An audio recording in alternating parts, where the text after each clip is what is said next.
Olá, boa tarde. Veja os destaques de hoje do portal da Assembleia. Moradores do município de Mirador continuam temendo a possibilidade de mais enchentes neste período chuvoso.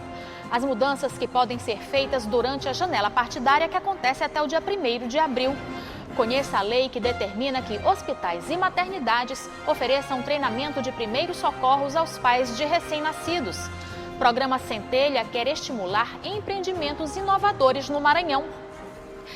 E uma pesquisa que analisa plantas que adornam os azulejos seculares dos casarões. É agora no portal da Assembleia.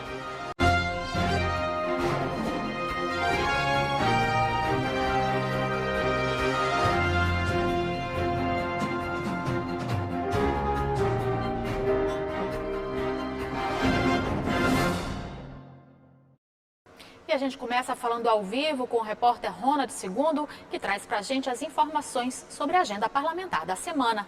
Oi, Ronald, boa tarde. Oi, Eli Coelho, boa tarde a você, muito boa tarde aos telespectadores da TV Assembleia. Antes de tudo, eu começo lhe parabenizando de maneira antecipada pelo Dia Internacional da Mulher, que será celebrado amanhã, dia 8 de março. Mulheres que tanto nos inspiram, mães exemplares, profissionais que fazem o crescimento desse país, Eli Coelho. A você e a todas as mulheres que integram a equipe de comunicação da Assembleia Legislativa. Então, ainda sobre esse assunto, a gente lembra que amanhã vai ter um evento no auditório plenarinho aqui na Assembleia Legislativa, evento organizado pelo Poder Legislativo Maranhense e pelo Grupo de Esposas de Deputados Estaduais do Maranhão, o GEDEMA. Esse evento, claro, alusivo ao Dia Internacional da Mulher, vai contar com palestras sobre saúde e autoestima da mulher.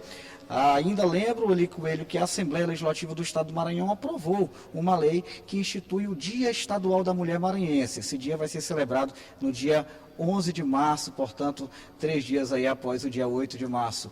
Eli Coelho, expectativa para a sessão movimentada amanhã aqui no plenário da Assembleia Legislativa. A gente sempre lembra que as sessões plenárias no Poder Legislativo Maranhense seguem acontecendo às terças, quartas e quintas, a partir das 9h30 da manhã. Entramos ao vivo 15 minutinhos antes, com as principais informações, expectativas, bastidores do plenário do Poder Legislativo Maranhense. São 39 cidades em várias regiões do Maranhão acompanhando a transmissão da TV Assembleia. E amanhã, então, a gente segue acompanhando a cobertura da primeira sessão plenária da semana, Eli. Então, essa é a expectativa para a sessão plenária e amanhã a gente volta com mais detalhes. Obrigada, Ronald, pelas informações. E o fim de semana foi de muita chuva em boa parte do Maranhão. Cidades que sofreram com alagamentos e enchentes continuam em estado de alerta. Os moradores de Mirador, por exemplo, na região leste do estado, ainda temem nova enchente do rio Itapecuru. Eu fui conferir de perto a situação de quem precisou sair de casa por causa da força das águas. O período chuvoso continua no Maranhão. Cidades que sofreram com enchentes causadas pelas chuvas ainda não conseguiram se recuperar dos estragos. Em Mirador, por exemplo, ainda é possível ver o que sobrou de casas e comércios. Depois de praticamente 2 meses da cheia do rio Itapecuru, causada pelas fortes chuvas, o centro de Mirador ainda continua assim, com muitos entulhos e casas destruídas. Seu Francisco voltou para casa há pouco tempo. Ele mostra que o rio que passa no quintal da casa dele destruiu o muro, que ainda não pôde ser refeito. Nas paredes, as marcas lembram a altura que a água chegou. Apesar de, aos poucos, ele estar conseguindo se reerguer, o medo continua. Era para ir para a Imperatriz, agora não pude, já com medo de outra cheia, mas o medo a gente sempre tem, né? Aquele cuidado, porque de repente ninguém sabe. Pode dar outra cheia aí, né? E esse medo também é constante na vida de vários moradores que viram a força das águas destruir praticamente um bairro inteiro. Seu Ildemar conta como foi assistir às casas sendo destruídas sem poder salvar muita coisa. Começou de dia. E aí eu fiquei a noite toda aqui, sentado aqui, assistindo aqui o movimento, né? As casas caindo. E a gente preocupado em chegar aqui, que não chegou mesmo, graças a Deus até aqui a água. Mas foi preocupante. De acordo com a Secretaria Municipal de Assistência Social e Segurança Alimentar, 152 famílias ficaram desabrigadas ou desalojadas. Cerca de 700 pessoas foram atingidas diretamente pela enchente do rio Itapecuru. Em janeiro, o Corpo de Bombeiros ajudou as famílias com distribuição de cestas básicas e assistência a moradores que ficaram ilhados, mas encerraram as ações ainda no final do mês. A Secretaria Municipal de Meio Ambiente de Mirador continua fazendo o monitoramento do rio, já que ainda há risco de enchente. Do dia de hoje até o dia 15, eles colocaram uma previsão de chuva de 90 milímetros de água que vai cair aqui nessa região. E aí, pelo que eu estou vendo aí, as previsões, que tem muita chuva agora para março. E já choveu muito. Enquanto isso, os moradores que perderam pertences e fontes de renda torcem para que não haja mais tanta chuva e que a vida volte à tranquilidade de antes. Eu tenho um balneário logo ali, está alagado, onde eu trabalho, viu? Tenho possibilidade de trabalho, não tenho renda nenhuma. Eu estou só esperando a vontade de Deus, parar de chover para me trabalhar. E estão suspensas as viagens de trem pela estrada de ferro Carajás. De acordo com a Vale, a medida foi adotada por precaução e segurança, já que houve movimentação de terra causada pelas chuvas próximo à ferrovia no município de Bom Jesus das Selvas, no Maranhão. A suspensão é válida até o dia 11 de março. Quem adquiriu passagem para esse período deve entrar em contato com o número 0800 285 7000 para informações, remarcações ou reembolso. E uma lei estadual determina que hospitais e maternidades do Maranhão ofereçam treinamento de primeiros socorros aos pais de recém-nascidos. A ideia é diminuir os riscos de sufocamento e engasgamento de crianças. De acordo com os dados do Ministério da Saúde, cerca de 600 bebês menores de 1 ano morrem sufocados por ano no Brasil.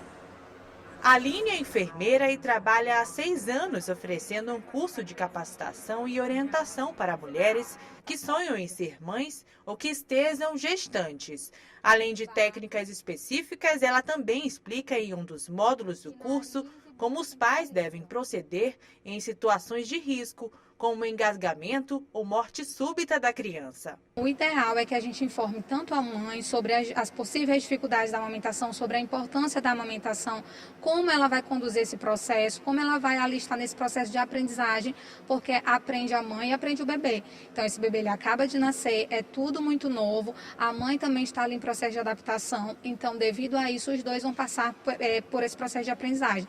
Na Assembleia Legislativa do Maranhão, foi aprovada e sancionada pelo governador Flávio Dino a lei de autoria do deputado Ciro Neto, que determina que hospitais e maternidades do Maranhão ofereçam aos pais ou responsáveis pelo recém-nascido treinamento para primeiros socorros. De acordo com a lei, as orientações serão antes da alta do bebê. Todos os pais de recém-nascidos deverão ter orientações ou um treinamento por parte da equipe médica dos hospitais estaduais sobre como proceder nos primeiros socorros, no caso de engasgamento, aspiração de corpo estranho, morte súbita desses recém-nascidos, para que você possa, num momento de necessidade, ministrar os primeiros socorros até tempo que você leve a criança até um hospital ou o SAMU possa chegar até você e proceder os procedimentos corretos. Segundo dados do Ministério da Saúde, em 2018,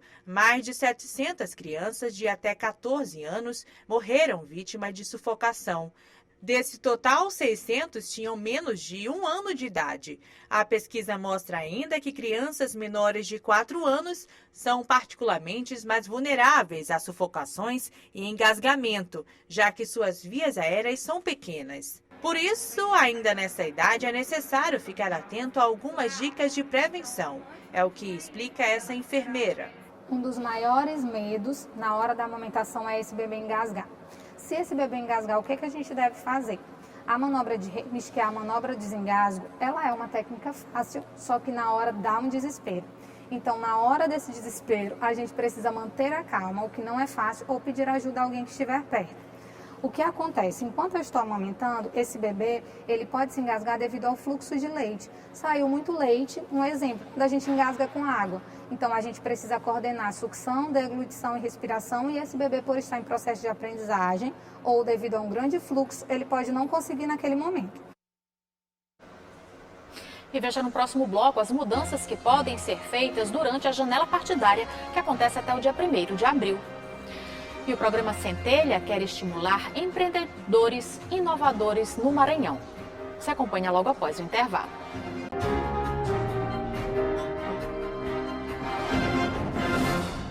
No último dia 3 de março foi aberta a chamada janela partidária, período em que o político pode optar pela troca de partido. Este ano, apenas deputados estão autorizados a trocar de sigla. Especialistas explicam quais as movimentações que podem ser feitas até o dia 1º de abril.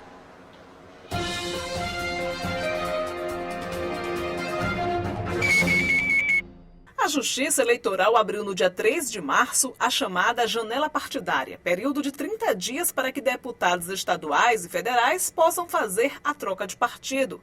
Segundo a legislação, a janela se abre em todo ano eleitoral, 6 meses antes das eleições. Neste ano, o período da troca partidária vai até o dia 1º de abril. A janela partidária ela faz parte do calendário eleitoral aprovado pelo TSE pela resolução 23674 de 2021, previsto ainda essa janela partidária na lei dos partidos políticos, a lei 9.096 de 95.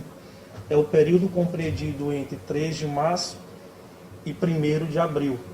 Período este em que os deputados, deputadas federais e estaduais, eles podem trocar de partido. Este consultor legislativo explica que em 2022 somente os deputados podem trocar de sigla. De acordo com o TSE, apenas o parlamentar que estiver no fim do mandato vigente tem direito à janela partidária. Isso quer dizer que os atuais vereadores, por exemplo, vão poder mudar de partido somente antes das próximas eleições municipais em 2024. Essa janela de agora, de 2022, ela é válida apenas para os deputados estaduais e deputados federais. Os vereadores que foram eleitos em 2020 não vão poder usufruir dessa janela partidária. Se quiserem mudar de partido, eles podem, mas com base em outras regras e não dessa da janela partidária. Também é aceita a troca de legenda durante o mandato em outros casos, quando há a criação de uma sigla, fim ou fusão do partido, desvio do programa partidário ou grave discriminação pessoal. Qualquer mudança que não seja por esses motivos pode levar o parlamentar à perda do mandato. Isso, o partido tem o dever de cobrar esse cargo, se não se encaixar nas regras eleitorais, da legislação eleitoral, para que ele se desvincule do partido sem perder o cargo. Via de regra, qualquer desvinculação que ele tenha, ele vai perder o cargo. Uma situação que sempre ocorre quando os partidos deixam de existir ou se fundem com outros. Ele pode mudar de partido porque houve essa situação. Surgiu um novo partido, ele pode migrar para esse novo partido. São algumas situações bem específicas em que ele pode sair desse atual e ir para um novo sem perder o mandato. Mas a grande maioria das situações ele perde, sim.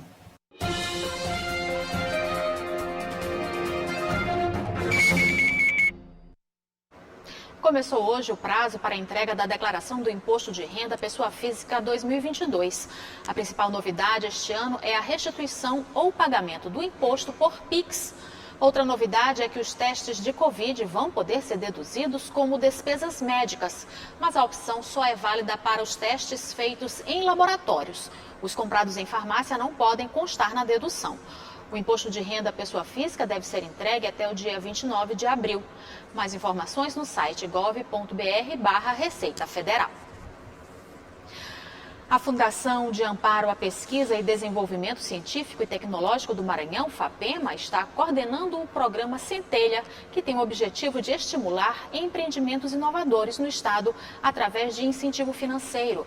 Várias startups já estão sendo beneficiadas com bolsas para financiamento de boas ideias. Essas imagens foram feitas por um drone da empresa do Jason. Ele e mais 2 amigos criaram a startup Inova Drones, especializada em inteligência geoespacial a partir do uso do equipamento que faz inspeções aéreas, por exemplo, de grandes áreas rurais e urbanas. A gente tem a intenção de trazer para o mercado novas formas de aplicação de drones, tanto na parte industrial, quanto na parte urbanística, na parte também da agricultura de precisão.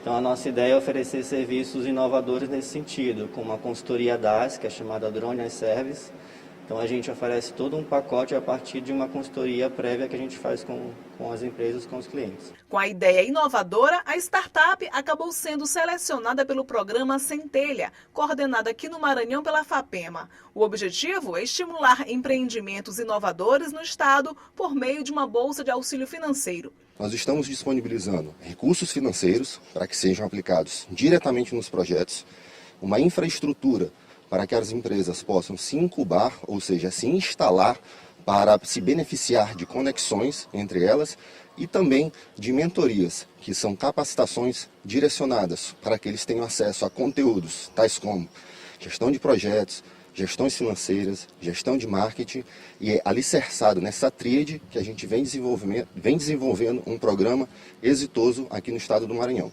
O projeto da empresa do Jason foi aprovado em 2019, mas infelizmente teve que enfrentar as dificuldades da pandemia da Covid. Agora eles continuam caminhando em direção ao sucesso. Este ano, o programa Centelha vai beneficiar mais 39 projetos. A ideia é estimular o empreendedorismo inovador aqui no Maranhão. As inscrições seguem até o dia 21 de março, mas com previsão de serem prorrogadas. Ainda no primeiro semestre deste ano, sai o resultado dos novos projetos selecionados de acordo com o edital. O governo do estado está entrando com R$1.400.000, ou seja, é o maior aporte dentro dessa parceria. Você vai estar submetendo o seu projeto, participando de uma triagem de 3 etapas e, ao fim, uma vez contemplado, você vai ter que constituir uma empresa para estar recebendo esse fomento. No ano passado, a equipe da qual a professora Kézia faz parte também teve a ideia aprovada no programa Centelha. É a startup Palmitec, projeto que trabalha na recuperação de áreas degradadas a partir do manuseio de fibras típicas do Maranhão, como a do Buriti. Um trabalho desenvolvido junto às comunidades onde essas fibras são extraídas. Isso é muito interessante porque a comunidade aprende um ofício, as populações aprendem um ofício, nos ajudam a recuperar áreas degradadas, e tem aumento de renda, tem geração de renda, isso é muito importante. Tanto o Jason como a Kézia destacam a importância do incentivo do programa Centelha para o desenvolvimento das startups. Transformar ideias dentro do meio acadêmico em ideias empreendedoras, em projetos empreendedores. Daí a gente resolveu aplicar e conseguiu ser aprovado, e hoje em dia a gente está nessa fase de validação, de entrar no mercado e de começar a aplicar mesmo a transformar a ideia em um negócio. Oportunizou treinamentos, formação para nós estruturarmos a empresa, que é chamada de Palmitec, e a partir de todo esse apoio institucional, nós também ganhamos o 3º lugar no concurso do Banco do Nordeste, do edital do Banco do Nordeste para startups inovadoras. E você vai ver no próximo bloco os destaques do Esporte em Debate de hoje à noite e a análise das plantas que adornam os azulejos seculares no Maranhão. A gente volta já.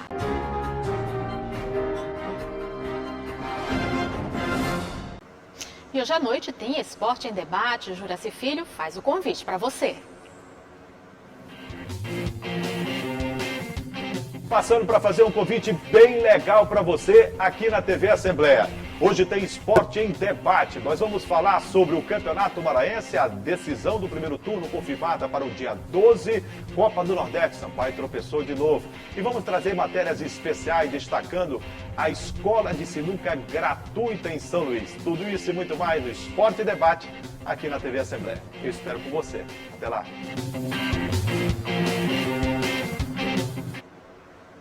O Maranhão possui o maior acervo de azulejos seculares da América Latina e cada um deles é rico em cores e detalhes que chamam a atenção dos mais atentos. Pesquisadores da Universidade Federal do Maranhão fizeram uma análise das plantas que estão representadas nos desenhos feitos em cada peça exposta nos casarões do Centro Histórico de São Luís.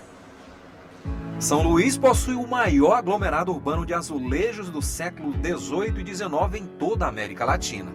Eles decoram fachadas inteiras de prédios coloniais.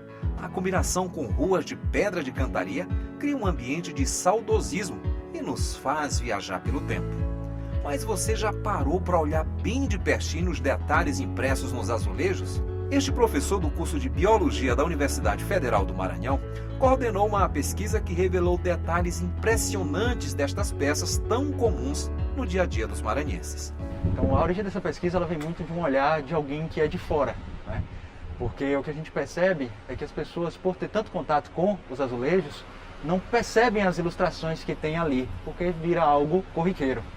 Então, eu que vim de fora, aqui dentro do centro histórico, eu comecei a perceber alguns desenhos que a gente chama de elementos fitomórficos, né? Que são elementos voltados para a representação de plantas. Então eu comecei a perceber isso e convidei alguns alunos para poder analisar essas imagens e tentar identificar quais são as espécies que tem nesses azulejos. Como podemos ver nestas fotografias, existe uma grande variedade de plantas que adornam os azulejos, todas de origem europeia. E na correria da vida diária, é comum passarmos por aqui e nem atentarmos a estes detalhes. O Leandro é um dos estudantes que integram o grupo de pesquisa. Ele fala das espécies mais presentes nos azulejos que são encontrados na capital maranhense. 94 azulejos a gente conseguiu identificar plantas, né, nesses azulejos. E aí desses 94, as famílias mais presentes que a gente mais encontrou são as famílias das margaridas, dos girassóis, que é a asterácea. A gente encontrou a rosácea, que é a família das rosas. E as mais comuns, tipo a família das uvas e tudo isso. E além da função arquitetônica que eles foram concebidos, os azulejos agregam um valor estético que encanta a todos. Os azulejos viraram símbolo da cidade secular e são testemunhas da história da quatrocentona São Luís. Eles chegaram aqui no período colonial por volta do século XVIII e vieram para enriquecer a estética da Casa dos Senhores e também os prédios comerciais. O estudo já foi publicado em uma revista internacional em 2021 com o título A Flora dos Azulejos no Maranhão. E o professor observa a importância da pesquisa. Então foi publicado em uma revista internacional americana, né, as cartas em etnobiologia. E qual é a relevância disso? É mostrar o centro histórico, mostrar os azulejos, levar as informações desse centro histórico para fora, né? Então, fora do eixo, o Brasil, Portugal, Espanha, que é onde tem esses azulejos, as pessoas podem não conhecer, né, essas obras, digamos assim. Então é importante divulgar essa informação e também divulgar para os próprios maranhenses o que tem nesses azulejos, qual é a história, por que essas plantas são pintadas aí.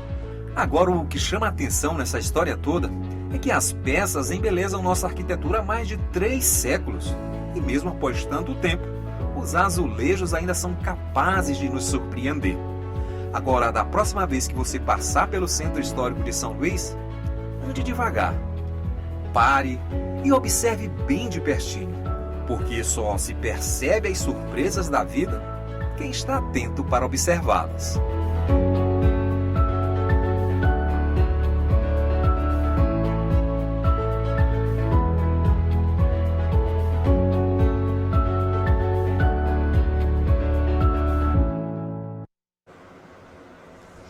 O portal fica por aqui. Para rever as reportagens de hoje, acesse o site al.ma.leg.br/tv. Ótima tarde para você, até amanhã.